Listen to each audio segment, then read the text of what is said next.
I prefer to parent from the perspective of finding what they're interested in and encouraging them. Exposing them to things. You exposed him. We've exposed them to the internet. They didn't gravitate toward it. They like to do what they like to do, and I think that that's for me, it's a healthier way to raise my children than forcing some YouTube life on them. Yeah, I could see that. Which is kind of a whole other thing. I don't know if I'm verging off topic, but I'm the king of tangents. We are in this weird age. We are at the dawn of a bunch of technological revolutions. And one of those is coming.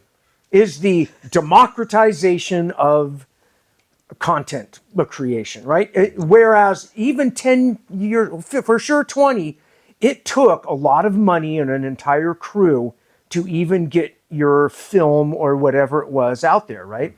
And with the 90s, I remember, began a new age of independent films. And a lot of independent films rose up out of the 90s, which is a similar thing that happened in the 70s. And then the 80s, it was all studio big films. We're kind of back where the big guys are making these, what I call overproductive boilerplate schlock. Like every Marvel movie, I know people love Marvel movies out there. I love Marvel movies. And I think they're well created and well crafted. I love the Pixar movies. I love all the kids movies, but God, are they boilerplate. I can just picture the team doing the analytics. We have to have an emotional scene where a tear comes out here because this is what attracts the Chinese audience. This is what, because it's international now. Chinese and like crying? This is Jack. Whatever. You're talking about Jack.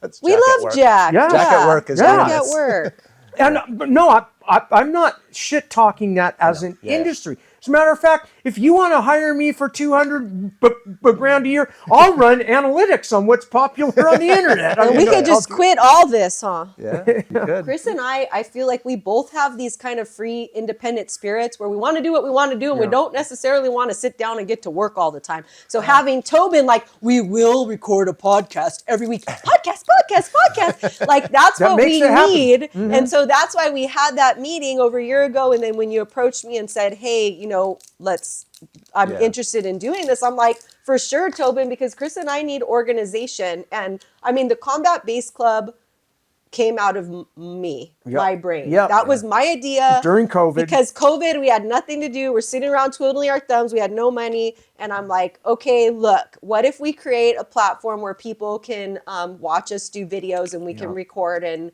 we can expand it to, eventually including in-person seminars. We did a few Zoom seminars in that year, where we popped into people's facilities via Zoom. We still are keeping up with doing a monthly question and answer session. Somebody hit me up the other day for a specific, they said, is there any way you could make me a video about defending underpasses? And I said, even better, how about we set up a Zoom session and you can ask questions in real time with Chris and I back here. And that's something that a service that we provide that is available. Someone can hit me up and do a private with Chris and I, ask us questions in real time. I will record it and then send it to them. So I think it's a pretty cool thing to do. The club is awesome. And that humbles me also, the whole thing, because as open-minded as I pride myself in being, I was absolutely closed-minded to what I call internet martial arts instruction. It seemed like as bad as the 1990s ninja gi with the American flag karate school. It's like, do I want to be an internet martial art? I want to do art film, right? But actually, I've found that I don't mind transmitting martial arts knowledge through the internet at all. And it's different. It's not the same as having an in-person private. That's why in-person privates cost like 3 times as much as a virtual private. And you get more out of it. But if you want to ask us questions, you can. There is stuff to be obtained. You're not going to feel it, but you can see it and hear it and absorb it, just like watching a video on YouTube. Well, and I feel like a lot of the purpose and the value that the podcast brings to people is that it gives you guys a platform where you can share your deep experience that you have in jiu-jitsu and in life and your philosophies and your ethics in a fun and engaging way that people can easily receive. And it's a place where you can offer that to people in the world. And I think that's a really profound thing if you think about it, because you're going to have to go to a million private classes to really understand Chris Haueter, Melissa Haueter, jiu-jitsu philosophy. But if there's a podcast available that you can listen to on your ride to work or, ride home from work, you can soak up some of this deep knowledge and experience. And I think that's really valuable for people, because one of the big holes that I see in this whole entire scheme of things for jiu-jitsu is that this is something that's very powerful and affecting change in people's lives. And oftentimes people will stumble into jiu-jitsu or into martial arts in some kind of way that's actually like not necessarily the primary, like the best way for them to take it, right? So if you look up and have somebody to look to and have some knowledge available for you to tap into, that will allow you to make better decisions about what you're doing, why you're doing what you're doing, how you're doing what you're doing. I think that's like a tremendous value. And I feel like that's sort of what this podcast offers people as far as the value that they receive from it, is to platform you guys in a way that you can share your experience and your wisdom, really. We most certainly appreciate it. And as someone who consumes a lot of podcasts and YouTube content creators' materials, like I always think that, like last night, a prompt came up and it was 5 best judo throws for the street. And of course I had to watch it. And I find myself, like, I watch everything on 1.5 speed almost, because I'm like that. My ADHD, whatever, is like, get to the point. Yeah. And I'll scroll through just to watch the 5 throws. So then I think, like, why would anyone want to hear me talk?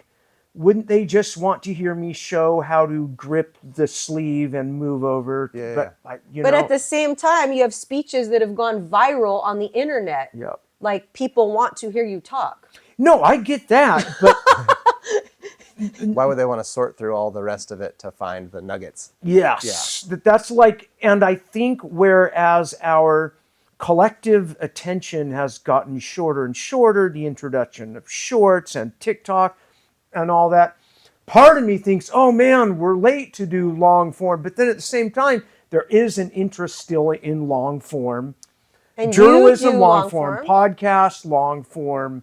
Yeah, and we turn it into topic discussion. To shorts as well, Yeah. right? So the idea is that you get the long form content and then you create short form content out of it and distill it for people. And I know you listen to a lot of long form podcasts, and maybe people out there are listening to this on 1.5. I listen to all kinds of long form podcasts. I love the fact that, like, Yale history and philosophy has their entire courses on YouTube. Yeah, that's cool. We really are in this great age where you can get all the information you want at your fingertips in your phone. But this morning we were just discussing also the curses of that phone. Because I am a phone addict. I am an information junkie. I can't get enough of philosophy, history. I want to watch the history of physics. I got that queued up in my thing. Like, all this stuff fascinates me. And you're also having conversations with 30 different people via different message platforms about various topics that are consuming you, is what you said. Yes. One of my good friends and black belts, Alan Shabaro, is heading off once yet again to an overseas operation. So I've been communicating with him. There's another friend of mine who's engaged in some very personal stuff. I'm not going to get into it, and I do like to be there for these people. And it is an amazing thing that I can, we can carry on these conversations and make efficiently connections. But it also means Hamas and neo-Nazis can make connections. Well, and also too, there's the element that, I feel like we don't do as much interpersonal connection. So it's taking away from, this is the problem that we were debating this morning.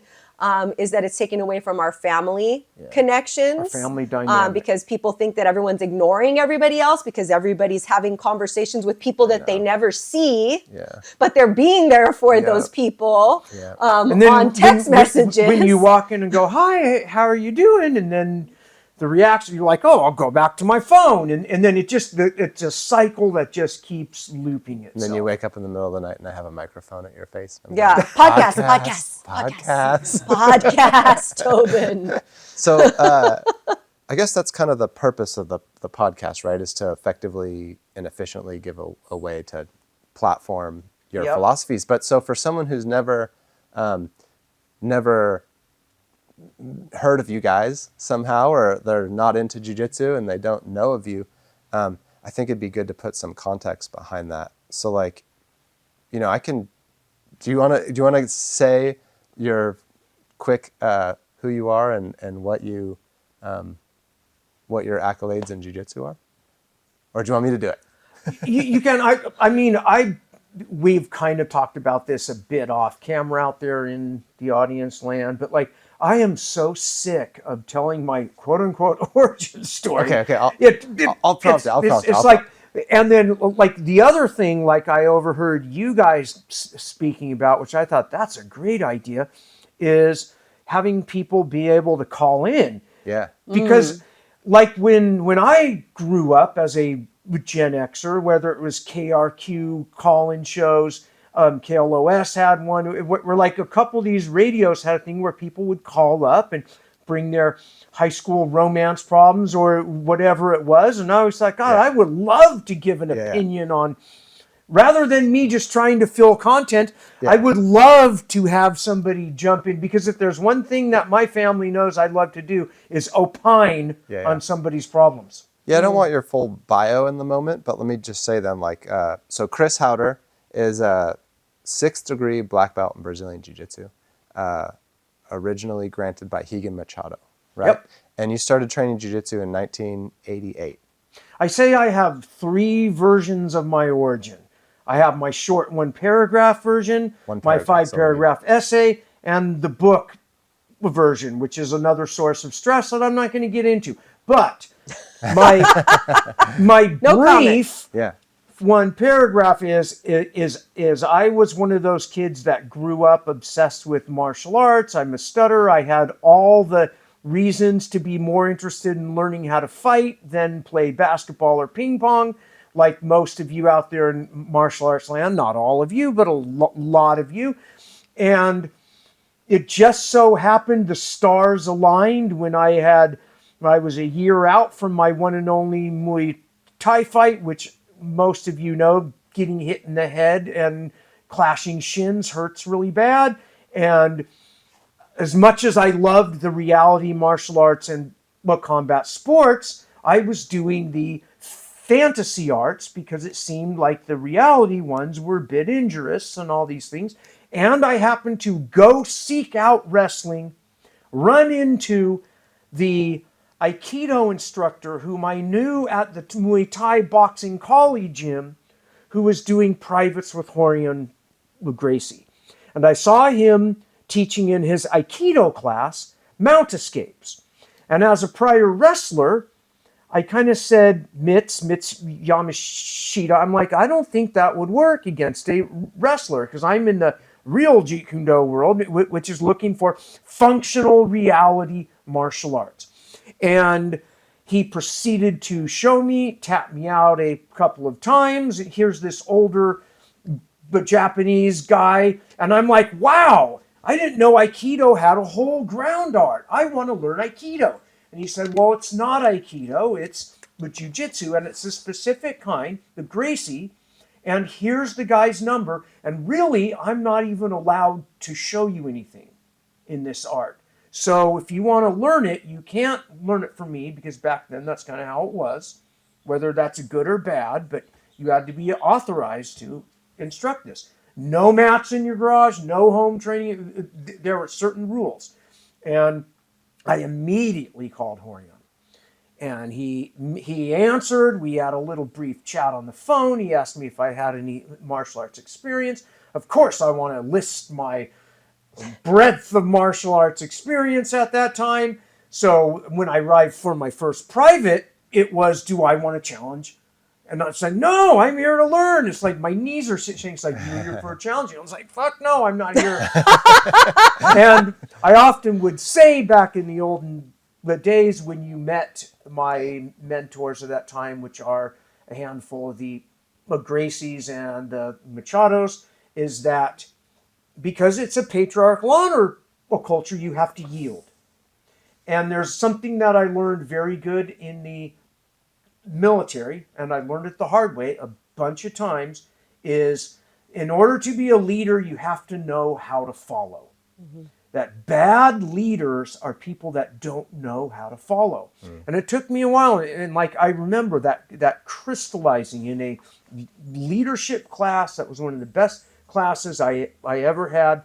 It's an Army class, and I kind of, at that point, I started to want to pursue the art of leadership as well. And I remember thinking how many people would react to the Gracie challenge as a threat to their ego. And I could feel my ego wanting a second, fuck you, these people think they're the toughest people in the world, whatever. And it's like, no, I'm going to humble myself and be a student, which is what I did. And I instantly am like, and I was instantly hooked. I mean, I was hooked when Mitt's rear naked choked me. And then all of a sudden my first, I've got privates with Hoist, Horian, Hegan Machado, Hickson. It was $20 a private. And it was like, I knew I had hit the gold mine.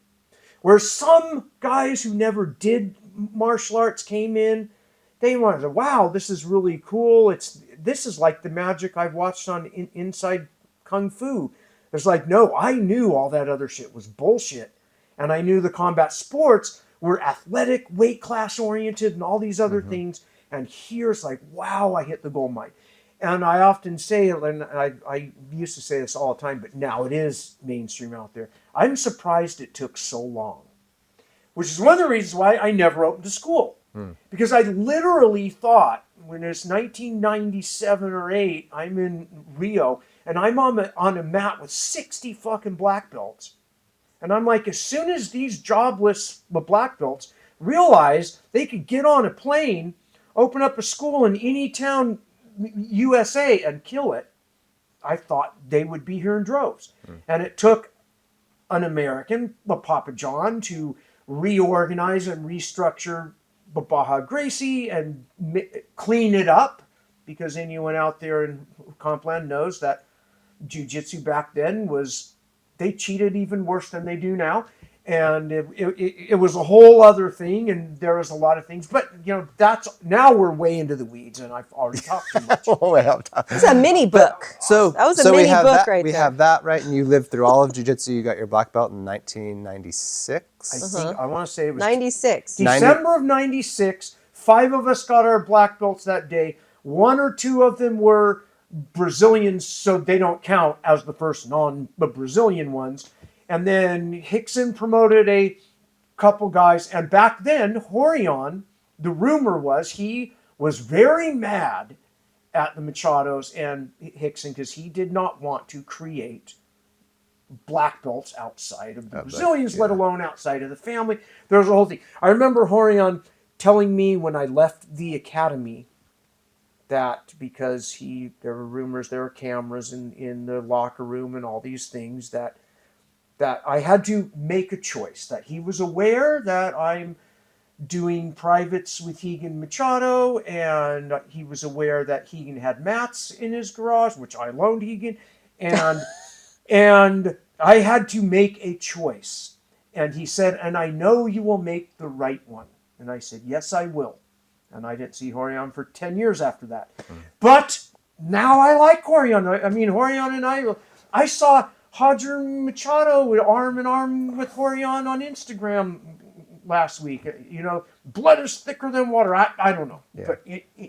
But there's a lot of...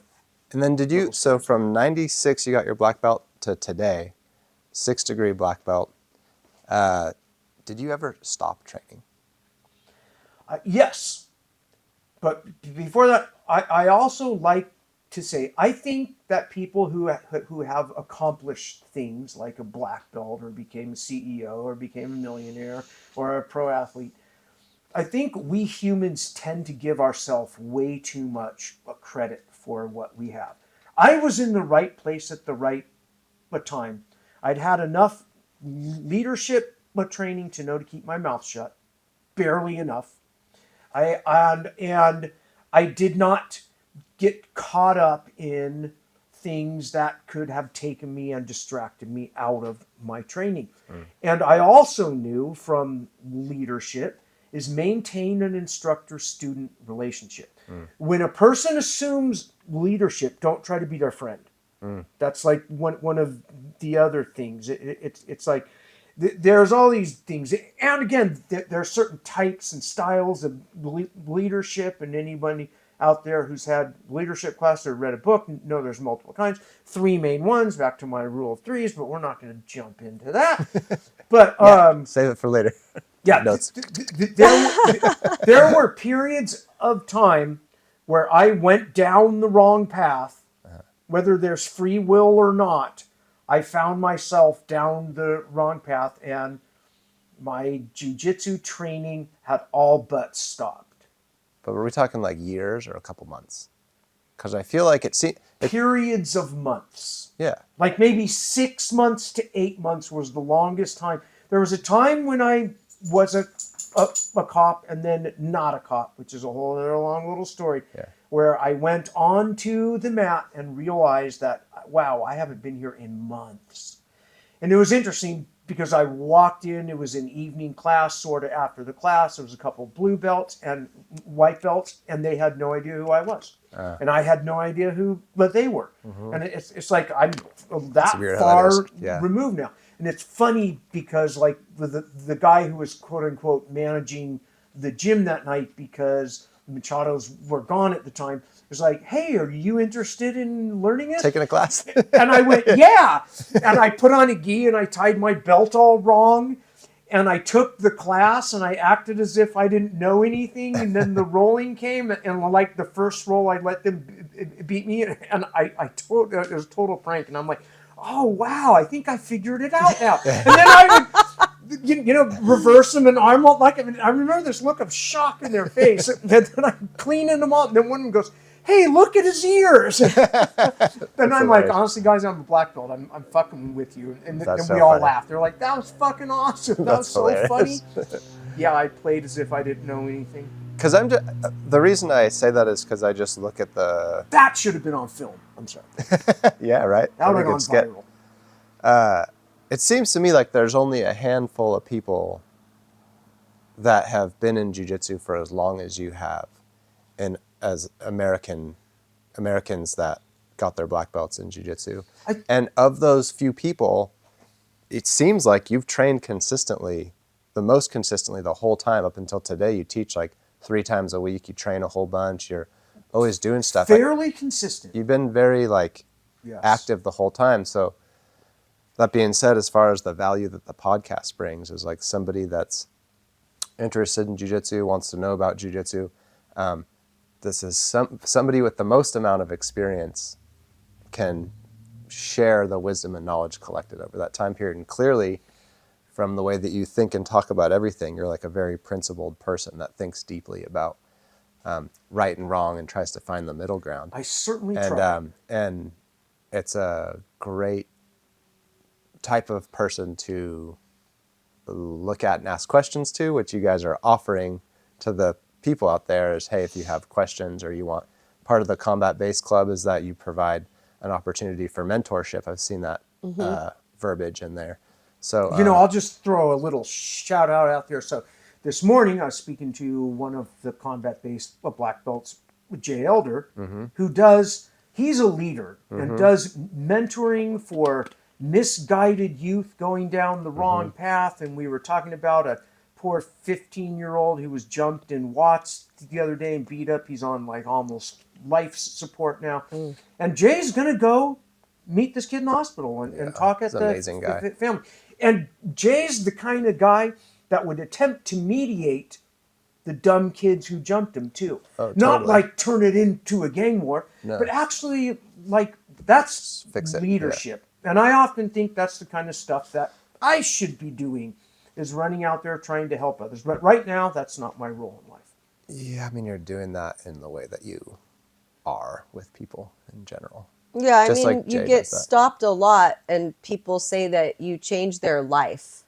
Okay? So, I mean, like, yeah, you can look at Jay's story and he can say that to, to Chris, and Chris can think that that's better, but at the same time, people have heard you speak Yes.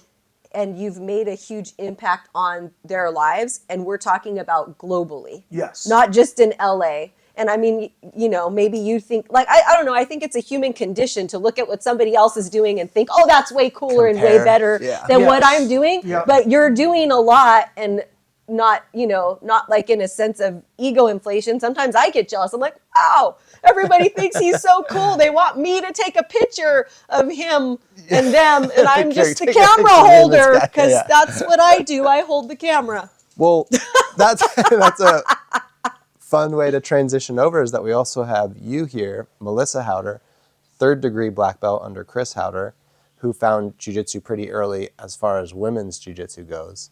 And I think the cool thing about you is you started jiu-jitsu with Chris. You went through the really, really tough, rigorous early jiu-jitsu experience, competed a bunch, won a bunch of stuff, had kids through jiu-jitsu, and you've done Multiple injuries. multiple injuries, multiple kids, and you've persevered a lot of life stuff while doing jiu-jitsu the whole time. I just feel like the story for most people is they go through some of the stuff that you guys have been through and they completely leave it behind for a while and then come back to it and kind of flip-flop in and out.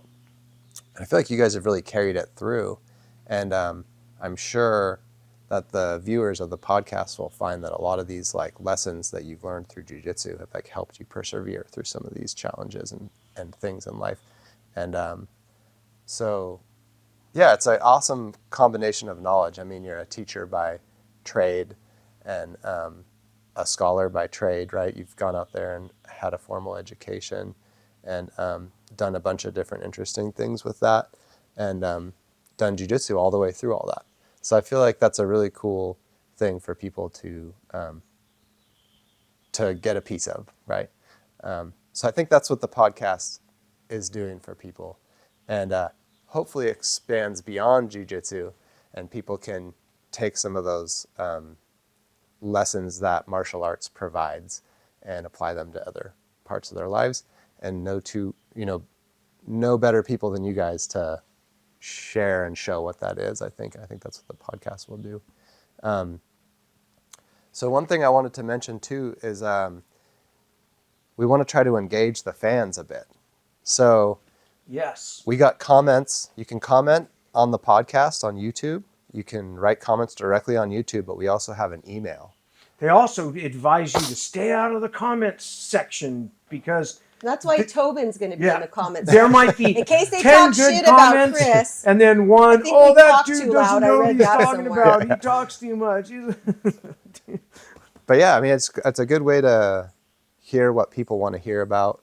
I know you guys love to engage the people that support you. That's one of the cool things about being around you guys, is I've noticed like you have this really sophisticated type of hierarchy where you guys are the top of the hierarchy, but it's not, it's a more sophisticated type of way where you really support the people that are under you in the hierarchy, which I Yeah, find I'm generally cool. not a fan of fascism. Right, right. But there has to be some sort of hierarchy, right? Yes. And Hierarchy is, all pack animals have a genetic predisposition to adapt to the group's hierarchy. And I think that being said, we want to draw in the people that are watching the podcast and let them contribute to the podcast. So we have an email, which is podcast@combatbase.com. If you have questions or things that you want to hear about, or comments or concerns or anything related to the Criticisms? podcast, you can send those in, and we'll do our best to Critiques? field your questions. You can ask Chris questions, you can ask Melissa questions, and we can try to help people, like you said, answer their questions and help people out with what they need. Yeah. And I recall when I was a white belt, hearing one of my favorite quotes, actually reading it on wall, from the great Teddy Roosevelt. And I used to have it in here. It's called The Critic. And it's one of those quotes that, especially as a young guy who wants to be in the arena, it's a great quote. And at some point in time, if you're watching YouTube right now, you're reading this quote right now because it's on your screen. On the YouTube screen? Yep, right now. I guess I got some work to do. Because in the editing, as I'm speaking right now, he's putting it up on the screen, the quote. Oh, I got you. could Got you. be. Got you. There we go. There we go. Hypothetically. Well, and also you guys said earlier, you said, oh, we wouldn't have done And this you'll cut that part. without me. But we also have John here. Oh, so John, you got to show your face on screen for a second. Gotta show my face. This is our good Yeah. friend Yeah, John. let's bring in who actually makes the magic happen. Yeah. Let's we couldn't bring do in The John. this without John. Thank you, John. This is John. But John Yes, is John. who This is makes the magic Sit happen. right here. John makes the magic happen. This is our Japanese, Portuguese Brazilian. sausage. Brazilian. Brazilian. Oh, yeah, Big, yeah. big Get that difference wrong. there. Yeah. Our Japanese, Wrong Brazilian, who, Italian by blood. Italian by blood. I've heard, I don't know if it's true, that Brazil has the same demographics as LA in terms of ethnic makeup and all that stuff. that. People, dumb white people always think, oh, Brazil's just like, no, it's actually a very diverse place. And Japanese people form, I think it was the second highest population. immigration place. Yep. But my parents met in Riverside. There's no interesting story there necessarily, but yeah, it's an interesting melting pot of places, and I haven't gone back there in a few years. But yeah, I've also never put on a gi or know anything about jiu-jitsu, so I'm learning this path. And I mean, you're talking about learning. I think it's the philosophies that both of you bring to everyday life, which for me, just sitting back and listening is fascinating to me. And so I hope that other people listening can really make those connections to their own experiences in life and be able to apply the things that you're saying and connect how there's so many similarities to it. And it's just really, it's a fascinating and very, very engaging thing to be a part of. So thank you for that. Yeah. Super glad that you're here. We got to get John and a gi someday. Yeah, That'd be John a fun one. McGee. Just Can to see put how on it the goes. Podcast. I got to tell you, I feel like this guy is like prime jiu-jitsu material. He was like a competitive Rower, rower for a long True. time. Yeah, that's And awesome. he Long loves time. to compete. He Yeah. likes to win. I He like likes any- the grind. I like likes the grind. racing things, yeah. much But I've never done a combat genetics. sport, so that'll be an interesting one. That's in the genes. I can smell it. Yeah. It'll come out. It's interesting that for some reason when you were speaking, it reminded me of a theme I had running through my head as a brown belt, which I heard outside of the jiu-jitsu world is don't compare your insides with people's outsides. And because it's very easy for us to think either that we're all fucked up and everybody else isn't, or everybody else is fucked up, look how I'm not. And with the application of that on the mat is don't get caught up in that, am I the best brown belt on the mat? Am I the worst brown belt on the mat? And all that. Because because whether you've properly evaluated yourself or not, it's that thinking that gets you in the trap. It's called compare and despair. Compare and despair. Despair. Interesting. Well, all right. I've shown my face. Thanks, John. Thanks so much. Yep. Well, do you have any other things you want to tell people about as far as business Well, stuff? If we want to go over some of those things, we can, certainly. I mean, there's a lot of different opportunities to get in contact with Chris and myself if you want to do that. I mean, I don't mean to like downplay myself, but it's interesting because when I was a young person and I was learning jiu-jitsu, I wanted to have kind of what Chris had. I would get jealous. And then I just accepted my role as the supporting character. My mom said I'm the sidekick. Whatever. I mean, I don't really, he thinks I'm in charge of everything, but I whatever. It's all good. It's That's what I all always say. good. It's all good. It's all good. But Chris teaches seminars all over the world, and he teaches in downtown LA, and he teaches in Pasadena, in the private lessons here. That both of us do private lessons here at our How would home. someone do that if they wanted to do a private lesson? What would be the... They should email me or email call you. me or text me. Call you, text me. And you can do info@combatbase.com for info on anything really. It's a really good idea to go to combatbase.com and subscribe to our mailing list, because I send out information on a weekly basis about different things that are happening, including, like I said, the seminars, the classes, and different things that we're doing with the Combat Base Club, which I hope, people will want to join. And even at the lowest level, which is $30 a month, and you can cancel anytime. You can participate in our Q&A sessions. We are starting a new type of Zoom class for the first time in the month of June, which was inspired out of the Reno camp. And it's going to be for people who are running groups. So whether they have a training facility where, it's a business, or they just have a group that they're running out of their home like we do.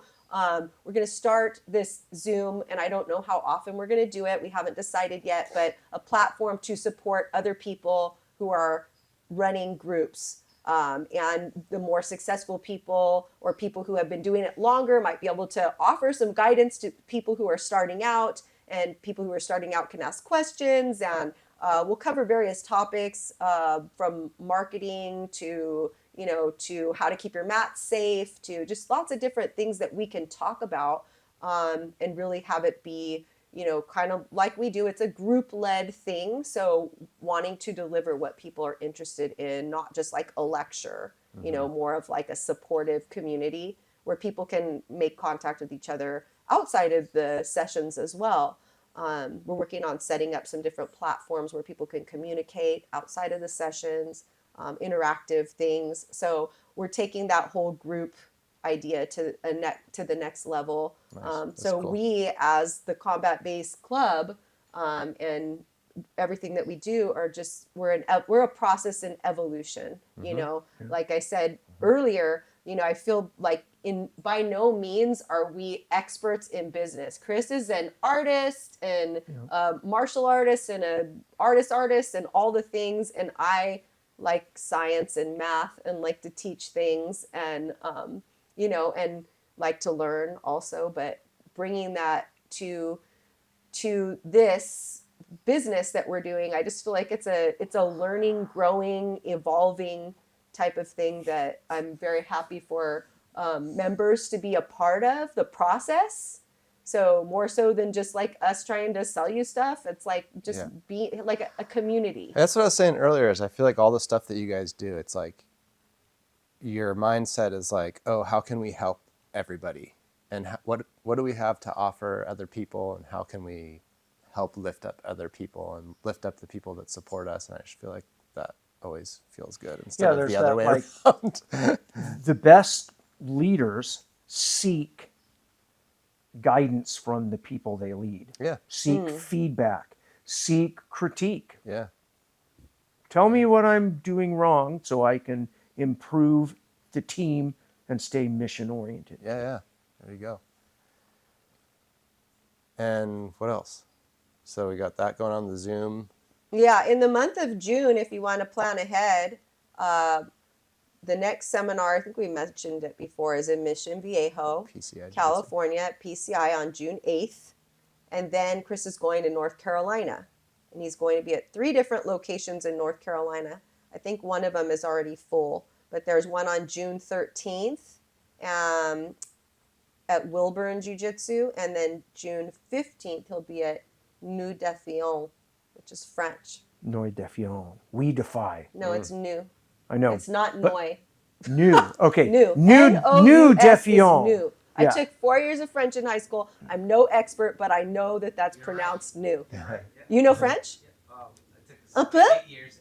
Oh. And I'm really bad at French. This guy speaks like 5 languages. Terrible at French. I'm horrible. Nous defiant. You don't pronounce the last letter. And the PCI Jiu-Jitsu, one seminar is at Brian Roeg's place. Brian And Brian Roeg was on the podcast. Podcast episode 3. Right. It was epic.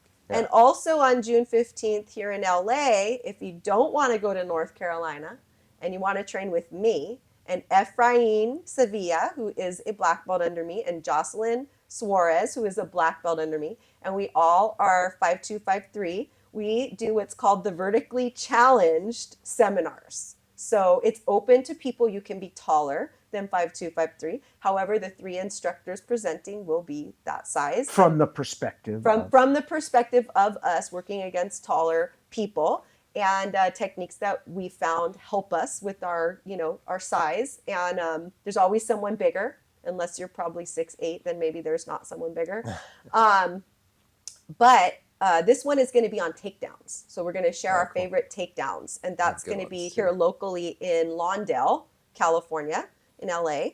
And then Chris is going to, wait for it, Arkansas. He's going to Arkansas on June 28th. That's so cool. If you know of Russellville, Arkansas, that's where he'll be on June 28th. So that's what's coming up next month, as well as, our regular schedule with the classes during the week and our things that we do on Zoom. Nice. Well, that's awesome. So there's a lot of resources to get in, a lot of resources to tap into, and a lot of avenues to, get some consultation from Chris and Melissa, which is get great. Engaged. Yep. And then we'll have more podcasts coming up. We'll have some interesting guests from a lot of different places and spaces. And you're a poet. You don't even know it. You can rhyme anytime. There we go. Oh, there you go. We should have the beat drop. Whoa. But yeah, that's it for today, I think. You guys good? Yeah, we're good. Yeah. We're complete. Well, we are. You complete me. Thanks for tuning in. Pound that like and subscribe button. Pound it.